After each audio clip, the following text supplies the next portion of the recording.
On May 25, 1961, President John F. Kennedy announced to the nation a goal of sending an American safely to the moon before the end of the decade. This decision involved much study and review prior to making it public, and tremendous expenditure and effort to make it a reality by 1969. Only the building of the Panama Canal rivaled the Apollo program's size as the largest non-military technological endeavor ever undertaken by the United States.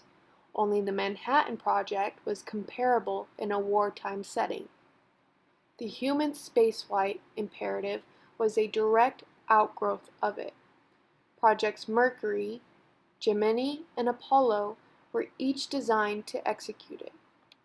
It was finally successfully accomplished on July 20, 1969, when Apollo 11's astronaut Neil Armstrong left the lunar module and set foot on the surface of the moon.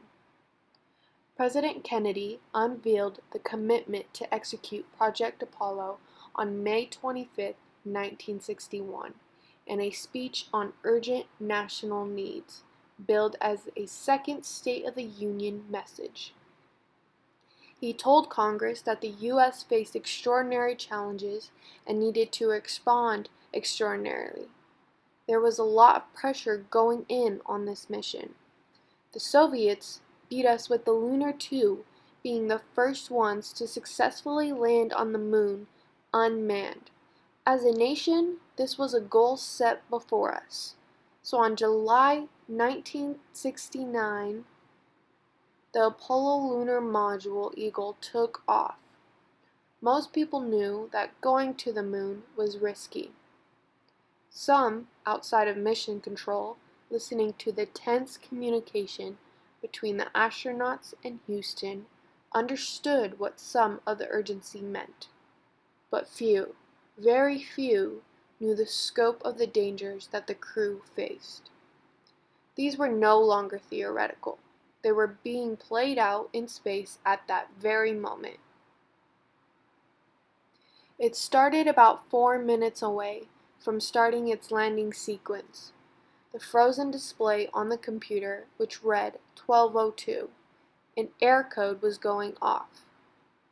Armstrong and co-pilot Buzz Aldrin had to bring their lunar module Eagle from a height of 50,000 feet, orbiting at a speed of several thousand miles per hour, down to the surface in what amounted to a controlled fall. Adjusting the lander's flight path was especially tricky. With the craft balanced on rocket thrust, changing direction required tilting the entire spacecraft slightly to one side, and as Armstrong and Aldrin were all too aware, there was only enough fuel for one landing attempt. No wonder that before he and his crewmates left for the moon, Armstrong privately concluded that they had a 90% chance of returning safely to Earth, but only a 50-50 chance of pulling off a successful landing. By the time the computer trouble quieted down and Armstrong was able to look out the window again, he discovered he had a new problem. Under the control of the computer, the lander was heading directly for a football stadium-sized crater. The surrounding area was strewn with boulders, some of which were as big as cars. Armstrong took over from the computer, steering Eagle over the giant crater and the boulder field, and flew onward, hunting for safer ground. Words of warning came from Earth. Just 60 seconds of fuel left before he would have to abort the landing. Then 30 seconds of fuel left before a mandatory abort. And then, from Aldrin, a contact light. A blue light on the instrument panel signaled that one of 3 spindly probes at the end of the Eagle's landing legs had touched the surface. The craft settled onto the Sea of Tranquility, so gently that neither man felt the impact.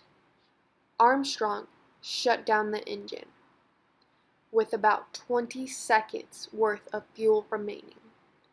Then all was still. 7 hours later, he would emerge from Eagle, climb down its ladder, and take the momentous step the world was so excited about. As Armstrong was quoted famously for, "That's one small step for man, one giant leap for mankind."